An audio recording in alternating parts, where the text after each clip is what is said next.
बच्चों, आज हम 7th क्लास का न्यू चैप्टर शुरू करने जा रहे हैं। ये 7th क्लास का न्यू चैप्टर हम शुरू करने जा रहे हैं, जो है अम्ल, शार्क और लवण। ठीक है ना। ये हमारा 7th क्लास का ये हमारा 5th चैप्टर है। क्या है? अम्ल, शार्क और लवण, जिसे हम इंग्लिश में अगर किसी बच्चे को जानना है तो हम एसिड, बेस एंड साल्ट बोलते हैं। ठीक है, तो ये हमारा 7th क्लास का न्यू चैप्टर है जो हम शुरू कर रहे हैं। इसमें क्या है, हम पढ़ना शुरू करते हैं, हम रीड करना शुरू करते पहले, और एक एक पैराग्राफ को हम समझते जाएंगे। इसमें क्या है, अपने दैनिक जीवन में हम नींबू, इमली, नमक, शक्कर, सिरका जैसे अनेक पदार्थों का उपयोग करते हैं। ठीक है ना। हम अपने डेली यूज़ में इन चीज़ों का यूज़ करते हैं। क्या इन सब का स्वाद एक समान होता है? आप खाते होंगे। आप सोचिए, जब मैं आपको समझा रही हूँ, आपको बता रही हूँ, रीड कर रही हूँ, तो आप इतने में महसूस करिए, क्या नींबू, इमली, नमक, शक्कर और सिरके का स्वाद एक जैसा होता है? तो आपने सोचा होगा नहीं, इसमें नींबू, इमली और सिरका तो हमें एक जैसा खट्टा खट्टा सा लगता है, लेकिन नमक तो हमें नमकीन और शक्कर हमें मीठी लगती है। ठीक है ना। क्या इन सब का स्वाद एक समान होता है? आइए हम सारणी 5.1 में सूचीबद्ध किए गए कुछ खाद्य पदार्थों के स्वाद पर ध्यान देते हैं। जो हमारी ये सारणी दे रखी है, हमारी टेबल दे रखी है, इसमें हमको पदार्थ दे रखे हैं, हमें उनको बताना है कि खट्टा है, कड़वा है या कोई अन्य उनका स्वाद है। यदि आप में से इनमें से किसी भी पदार्थ का स्वाद नहीं चखा है तो उसे चखिए और परिणामों को 5.1 में लिखा, जो आपको ये लिखा है नहीं चखा है तो। अच्छा, एक बात बता, देने वाली चेतावनी जो आप पे, चले चेतावनी पढ़ लेते हैं हम। क्या है ये देखो, किसी भी वस्तु को तब तक मत चखिए जब तक कि ऐसा करने के लिए आपसे कहा ना जाए। ठीक है ना। कोई भी वस्तु को आपको अपने आप नहीं चखनी है कि हम चख के देख लेते हैं इसका स्वाद कैसा है, कड़वा है, खट्टा है, नमकीन है। नहीं, जब तक आपके पेरेंट्स, जो भी आपके बड़े हैं, आपके टीचर, जब तक आपको ना कहे तो आपको उसे नहीं चखना है। ठीक है ना। ये बात हमेशा याद रखनी है। और दूसरा, किसी भी वस्तु को तब तक स्पर्श ना करें जब तक कि ऐसा करने के लिए आपसे ना कहा जाए। कि अपने आप ही कोई वस्तु को स्पर्श नहीं करना है, क्योंकि वो हानिकारक हो सकती है, हार्मफुल हो सकती है हमारे लिए। ये 2 चेतावनी आपको हमेशा अपनी ज़िंदगी में याद रखनी है। ठीक है ना। ये याद रखेंगे तो बहुत अच्छा होगा। अब हम अपनी टेबल पे दोबारा से आ जाते हैं। अपनी टेबल पे हम इस टेबल को भरना स्टार्ट करते हैं। ठीक है। देखो, नींबू का रस आप जब खाते हैं, ठीक है ना, कैसा लगता है आपको? खट्टा। कैसा लगता है? खट्टा। यहाँ पे हम लिख देते हैं खट्टा। ऐसे आएगा नहीं यहाँ पे, फिर भी मैं कोशिश करती हूँ। खट्टा। कैसा? खट्टा। ठीक है। संतरे का रस भी हमें कैसा लगता है? खट्टा लगता है हमें। सिरका, वो भी हमें खट्टा लगता है। सिरका तो आपने चाउमीन में खाया होगा अपने। ठीक है ना। दही दही कई हमें कैसी लगती है? खट्टी। कई बार जब हम शुरू शुरू में खा लें, रखी नहीं हो तो मीठी मीठी से लगती है, लेकिन वैसे नॉर्मली वो खट्टी होती है। इमली भी खट्टी होती है। शक्कर हमें मीठी लगती है। शक्कर कैसी होती है? मीठी। कैसी होती है? मीठी। नमक, नमक कैसा होता है? नमकीन। नमकीन कैसा होता है? नमकीन। आंवला खट्टा होता है। खाने का सोडा कड़वा। खाने का सोडा कैसा होता है? कड़वा। अंगूर खट्टे होते हैं और कच्चा आम भी खट्टा होता है। ठीक है ना। हम ऐसे लगा लेते हैं। देखो, आपको इसमें समझ में नहीं आ रहा होगा मैं क्या कर रही हूँ। यहाँ पे खट्टे को मैं 1 नंबर दे रही हूँ, कड़वे को 2 नंबर दे रही हूँ, और कोई अन्य स्वाद को 3। ठीक है ना। 3 दे देते हैं हम। देखो, नींबू का रस 1, संतरे का रस 1, सिरका 1, 1 माने खट्टा, दही 1, इमली 1, शक्कर, शक्कर किसी अन्य में आ रही है तो 3 आ गया। नमक को हम, जो नमकीन है उसको हम 4 नंबर दे देते हैं। 4 मतलब ये आपको कैसे भी कर लो, आपको ये टेबल याद करनी है। ठीक है ना। नींबू का रस, संतरे का रस, ये सारे खट्टे होते हैं। इसमें जो शक्कर होती है मीठी होती है, और नमक जो है वो नमकीन होता है। हमने ये पढ़ लिया, चेतावनी हम पहले ही पढ़ चुके हैं। ठीक है। ये जो टेबल है आप अपनी कॉपी में भी इसको लिखिएगा और अपने आप भरना है इसको। एक बार देख के समझ लेना, दूसरी बार आप अपने आप भरना। ठीक है। इसके बाद हम आगे पढ़ते हैं कि आप देखेंगे कि इनमें से कुछ पदार्थों का स्वाद खट्टा, कुछ का कड़वा, कुछ का मीठा और कुछ का नमकीन होता है, जैसे हमने टेबल में पढ़ा। क्या, अब ये देखो क्या बता रहा है ये, क्या मैं सभी पदार्थों का स्वाद ज्ञात करने के लिए उन्हें चख सकता हूँ? नहीं, ये मना कर रही लड़की। नहीं, क्या तुमने चेतावनी नहीं पढ़ी है जो हमने अभी पढ़ी है?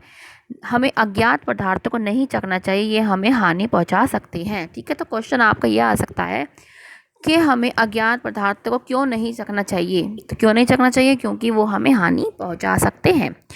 अब हम अम्ल और क्षार के बारे में पढ़ेंगे, जो हमारा है एसिड और बेस। इसके बारे हम अब पढ़ना शुरू कर रहे हैं धीरे धीरे। दही, नींबू का रस, संतरे का रस और सिरके का स्वाद खट्टा होता है। इन पदार्थों का स्वाद खट्टा इसलिए होता है क्योंकि इनमें अम्ल होता है। क्यों होता है? कोई आपसे पूछेगा, क्वेश्चन आ सकता है आपका कि संतरे का रस, नींबू का रस, दही, ये हमें स्वाद में खट्टे लगते हैं। क्यों? आप क्या जवाब देंगे? क्योंकि इनमें एसिड होता है, इसमें अम्ल होता है, अम्ल होता है। ऐसे पदार्थों की जो है रासायनिक प्रकृति क्या होती है? वो अम्लीय होती है। क्या होती है? अम्लीय होती है। अब बस इसमें ये लिखा कि एसिड जो शब्द है वो उसकी उत्पत्ति लैटिन शब्द से हुई है, ठीक है ना। और इसका जो मतलब होता है उसका एसियर होता है, जिसका अर्थ होता है खट्टा। बस हमें ये याद रखना है कि जो ये होता है ये अम्लीय प्रकृति का होता है और ये खट्टे होते हैं। हमने अब ये पढ़ लिया अम्ल के बारे में, ठीक है ना। अब हम यहाँ से क्षार के बारे में पढ़ेंगे। खाने का सोडा, जिसे हम बेकिंग सोडा भी बोलते हैं, क्या इसका स्वाद भी खट्टा होता है? हमने यहाँ पे क्या पढ़ा था? हमने यहाँ क्या लिखा था? इसका स्वाद कैसा था? कड़वा। यदि नहीं तो इसका स्वाद कैसा है? क्योंकि इसका स्वाद खट्टा नहीं है, इसका मतलब इसमें कोई अम्ल नहीं है, क्योंकि जो खट्टा है उसमें ही अम्ल है। अब ठीक है ना, इसका स्वाद कड़वा होता है। कैसा होता है? कड़वा। हमने यहाँ पे भी लिखा था कैसा होता है इसका स्वाद? कड़वा। और जिसको हमने कोडिंग क्या दी थी? 2। इसको हमने 2 दी थी ना, 2 कड़वा होता है। ठीक है, यदि आप इसके विलयन मान लें, जब आप खाने के सोडे के अंदर पानी मिलाएंगे तो उसका विलयन बन जाएगा, मतलब सॉल्यूशन बन जाएगा, उसको बोलते हैं विलयन। क्या कह रहा है? यदि आप इसके विलयन को अपनी उंगलियों मतलब फिंगर्स के बीच रगड़ेंगे तो आपको साबुन जैसा चिकना चिकना लगेगा। कैसा लगेगा? साबुन जैसा चिकना चिकना। ऐसे पदार्थ, यहाँ से पढ़ेंगे अब हम, ऐसे पदार्थ जिनका स्वाद कड़वा होता है और जो स्पर्श करने पर साबुन जैसे लगते हैं उन्हें शार्क बोलते हैं, बेस बोलते हैं, और उनकी प्रकृति क्षारीय होती है। क्या होती है? क्षारीय। ठीक है ना, तो ये हमारी डेफिनेशन हो गई क्षार की। क्या ऐसे पदार्थ जिनका स्वाद कड़वा होता है और जो स्पर्श जब हम करते हैं अपने उंगलियों के बीच में उनको थोड़ा सा महसूस करते हैं, रगड़ते हैं, तो हमें साबुन जैसे लगते हैं, तो वो क्या कहलाते हैं? वो शार्क कहलाते हैं। और उनकी प्रकृति कैसी होती है? क्षारीय होती है। तो हमने अब तक हमने पढ़ा कि अम्ल क्या होता है, शार्क क्या होता है, और हमने चेतावनियाँ पढ़ी कि जब तक हमें कोई चखने के लिए ना कहे तो हम उनको ना चखें, और कोई भी वस्तु को ऐसे ही हमें स्पर्श नहीं करना चाहिए। अब हम आगे बढ़ते हैं। यदि हम किसी पदार्थ को चख नहीं सकते तो हम उसकी प्रकृति कैसे ज्ञात कर सकते? ये भी बात सही है भाई, हर चीज़ तो हम चख नहीं सकते, तो हम कैसे बताएंगे भाई ये शार्क है, ये क्षारीय प्रकृति का है या ये अम्लीय प्रकृति का है? तो इसके लिए भी साइंटिस्टों ने उसके लिए भी खोज करी कि अगर हम नहीं चख सकते, नहीं कुछ चीज़ को स्पर्श नहीं कर सकते, तो हम कैसे पता लगाएंगे? अब हम इसके बारे में पढ़ते हैं। कोई पदार्थ अम्लीय है अथवा क्षारीय है, इसका परीक्षण मतलब इसकी जांच के लिए विशेष प्रकार के पदार्थों का उपयोग किया जाता है। ये पदार्थ सूचक कहलाते हैं। इसको हम इंडिकेटर भी बोलते हैं इंग्लिश में, इंडिकेटर्स माने किसी के बारे में बताने वाले। ठीक है, तो क्या है? कोई पदार्थ अम्लीय अथवा क्षारीय होता है, इसका परीक्षण करने के लिए विशेष प्रकार के पदार्थों का उपयोग किया जाता है, जिसको हम सूचक कहते हैं। ये आपका इम्पोर्टेंट चीज़ है, महत्वपूर्ण है। आपका क्वेश्चन भी आ सकता है कि सूचक क्या होते हैं, तो आप क्या बताएंगे? जो अम्लीय और क्षारीय परीक्षण के लिए विशेष प्रकार के पदार्थ का उपयोग किया जाता है, उनको हम सूचक कहते हैं। इसके बाद हम पढ़ते हैं सूचकों को जब हम अम्लीय अथवा क्षारकीय पदार्थ युक्त विलयन में मिलाया जाता है तो इनका रंग बदल जाता है। जब सूचकों को जब अम्लीय और क्षारकीय पदार्थ मतलब हमने कोई पदार्थ लिया कोई भी, ठीक है ना, उसके अंदर जब हमने सूचक मिला दिया तो उनका जो रंग है वो बदलने लगता है। हमारे प्रकृति ने जो हमें नेचर ने हमें जो सूचक दिए हैं, जो इंडिकेटर दिए हैं, वो हमारे ये हैं। क्या है? हल्दी, हल्दी जो आपके घर में रोज़ यूज़ होती है, हल्दी, लिटमस पेपर, गुड़हल का पेड़, गुड़हल की पंखुड़ियाँ, जो आपका गुड़हल का फूल होता है ना वो रेड कलर का होता है, उसमें बहुत सुंदर फूल होता है वो, और कुछ प्राकृतिक रूप से पाए जाने वाले सूचक, ठीक है ना। तो ये हमारे क्वेश्चन फिर आपका आ सकता है, तो सूचक क्या है वो आ जाएगा। एक आ जाएगा कि प्राकृतिक रूप से सूचकों के नाम लिखो जो प्रकृति ने हमें दिए हैं, तो आप क्या लिखोगे? हल्दी, लिटमस, गुड़हल की पंखुड़ियाँ आदि, ठीक है ना। अब इसके बाद हम इस टेबल पे आ जाते हैं। अब हम इस टेबल पे आते हैं, क्या है, क्या आप जानते हैं? तो ये आपको बता रहा है, अम्ल का नाम लिख रहा है वो। ये आपको टेबल बेटा याद करनी है, ये आपको टिप्स पे ये टेबल याद हो जानी चाहिए। ये टेबल आपकी ये नहीं है कि आपको सेवन्थ, बस आपने सेवन्थ में रट ली, किसी तरह से याद कर ली, ख़त्म नहीं। ये आपकी बड़ी क्लास तक भी आपके ये काम आ जाएगी। तो इसको आज की आज अपनी कॉपी में 2-3 बार लिखना और उसको याद करना। जब तक हम लिखते नहीं हैं ना तब तक हमें वो चीज़ याद नहीं होती है। हमें लिखने से ना ज़्यादा चीज़ याद होती है। आप आज से ये करके देखिए, आप रोज़ाना लिखिए तो आपको वो बहुत जल्दी याद हो जाएगी। पहला क्या है हमारा? एसिटिक एसिड, ठीक है ना। अब किस में पाया जाता है? अम्ल का नाम हो गया एसिटिक एसिड, और ये किस में पाया जाता है? सिरके में। किस में पाया जाता है? सिरके में। फॉर्मिक अम्ल, एक फॉर्मिक अम्ल होता है, वो किस में पाया जाता है? चींटी का डंक। इस पे भी आपके क्वेश्चन बन सकते हैं। क्या आपसे ये पूछ लिया जाएगा कि चींटी के डंक में कौन सा अम्ल है, उसका नाम बताओ। क्या बताओगे? फॉर्मिक एसिड या फॉर्मिक अम्ल। क्या बताओगे? फॉर्मिक एसिड या फॉर्मिक अम्ल। इसके बाद आपको ये याद करना है बच्चे, साइट्रिक अम्ल। साइट्रिक अम्ल किस किस में होता है? नींबू नींबू कुल के, मतलब जो नींबू के तरह खट्टे होते हैं उन फल में, उन फ्रूट्स में पाया जाता है। जैसे एग्जांपल है संतरा, नींबू, ठीक है। फिर है लैक्टिक एसिड। लैक्टिक एसिड किस में पाया जाता है? दही में। दही में कौन सा अम्ल पाया जाता है? Lactic acid. पालक में कौन सा पाया जाता है? Oxalic acid. आंवला सिट्रस फल में एस्कॉर्बिक एसिड, जिसे हम विटामिन सी बोलते हैं। इमली, अंगूर, कच्चे आम आदि में कौन सा पाया जाता है? टार्टरिक अम्ल या टार्टरिक एसिड, ठीक है ना। तो ये हमारे कौन हो गए? ये हमारे अम्ल का एग्जाम्पल हो गए, और किस किस में पाया जाता है वो हो गए। हमें ये टेबल बहुत अच्छी तरह से याद करनी है। अब हम शार्क या बेस के बारे में पढ़ेंगे आगे टेबल में। ये रही आपके टेबल। अब है कि चूने का पानी, जो चूने का पानी होता है उसमें कौन सा शार्क होता है? कौन सा होता है? Calcium hydroxide. कौन सा होता है? Calcium hydroxide. फिर है खिड़की के कांच आदि साफ करने के लिए उपयुक्त मार्जक, मतलब क्या यूज़ करते हैं? उसमें क्या होता है? उसमें होता है अमोनियम हाइड्रोक्साइड। क्या होता है? Ammonium hydroxide. साबुन में सोडियम हाइड्रोक्साइड और पोटेशियम हाइड्रोक्साइड। दूध या मैग्नीशियम है, जिसे हम मिल्क ऑफ मैग्नीशियम भी बोलते हैं, उसमें कौन सा होता है? मैग्नीशियम हाइड्रोक्साइड, ठीक है। तो ये आपकी टेबल है, आज का आपका होमवर्क है ये, ठीक है ना। सब बच्चों के लिए होमवर्क है कि आपको ये टेबल बनानी है, और इस टेबल को जितने भी इसमें अम्ल दे रखे हैं, शार्क दे रखे हैं, ठीक है ना, आपको उसको याद करना है, उनका नाम याद करना और किस किस में पाए जाने हैं आपको वो लिखना है। ये आपको पूरी ये टेबल बनानी है, ठीक है। इसके बाद अब हम आगे पढ़ते हैं 5.2। क्या कह रहा है ये? कि हमारे आसपास के प्राकृतिक सूचक, हमारे आसपास के जो हमने देखा कौन कौन से थे, ये थे। अब हम एक एक को लेके चलते हैं, एक एक के बारे में अब हम पढ़ते हैं। पहला क्या है? लिटमस एक प्राकृतिक रंजक। जो लिटमस है एक प्राकृतिक का हमारे पास इंडिकेटर है। वो हमें कहाँ से मिलता देखते हैं। सबसे सामान्य रूप से उपयोग किए जाने वाला प्राकृतिक सूचक लिटमस है, मतलब सामान्य रूप से मतलब बहुत ज़्यादा इसका यूज़ होता है एज अ इंडिकेटर के रूप में। किसके रूप में? सूचक के रूप में लिटमस का बहुत यूज़ होता है। इसे लाइकेन शेक से निष्कर्षित मतलब निकाला जाता है, एक्सट्रैक्ट किया जाता है। किससे? लाइकेन। लाइकेन क्या है हमारी?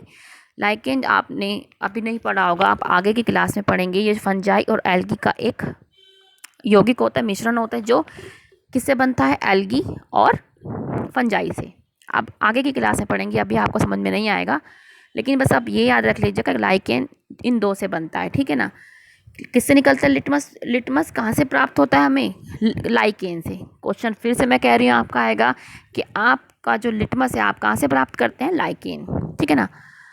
अब ये बता रहा है कि जो हमें लिटमस मिल रहा है, लिटमस हमें जो मिल रहा है वो आसुत जल, आसुत जल माने डिस्टिल्ड वाटर, जिसका पीएच, अभी बस आप ये याद रखिए कि आसुत जल जिसे हम डिस्टिल्ड वाटर बोलते हैं उसका जो पीएच होता है, ये पीएच होता है उसका 7 होता है। अब आप बोलेंगे पीएच क्या होता है? पीएच एक बेटा एक स्केल होता है, ठीक है ना। उसमें पूरे 14 डिजिट होती हैं, 7 पे डिस्टिल्ड वाटर आता है, मतलब उस ये वो डिजिट है जहाँ पे हम किसी भी इसको, अगर हम इसको किसी भी हम प्राकृतिक सूचक में डालें तो उसका रंग बदल जाता है, ठीक है ना। वो कईयों में वही रहता है, कईयों में बदलता है। तो ये जो है 7 पे न्यूट्रल, मतलब जिसे कहते हैं ना, ये इसकी, ठीक है ना। यहाँ पे एसिड होता है, अम्ल होता है, यहाँ पे शार्क होता है। ये आप आगे क्लास में पढ़ना, ठीक है ना। तो जो आसुत जल है, मतलब डिस्टिल्ड वाटर है या आसुत जल,